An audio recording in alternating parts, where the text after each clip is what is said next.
Hi everyone.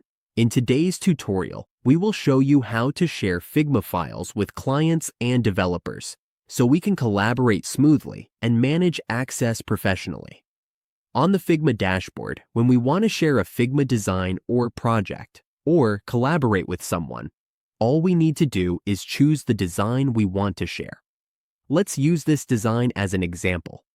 To share it or collaborate with someone, all we need to do is click the Share button. When we click Share, a small window will pop up with the sharing options. From here, we can add people by typing their username.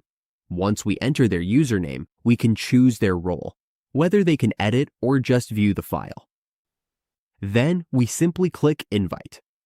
Once that's done, the person will have access to our project. We have now shared our project with our clients or developers. This lets us share Figma design files using links and permissions, and makes it easy for developers to review, inspect, and collaborate on our project. And that's how we share Figma files with clients and developers.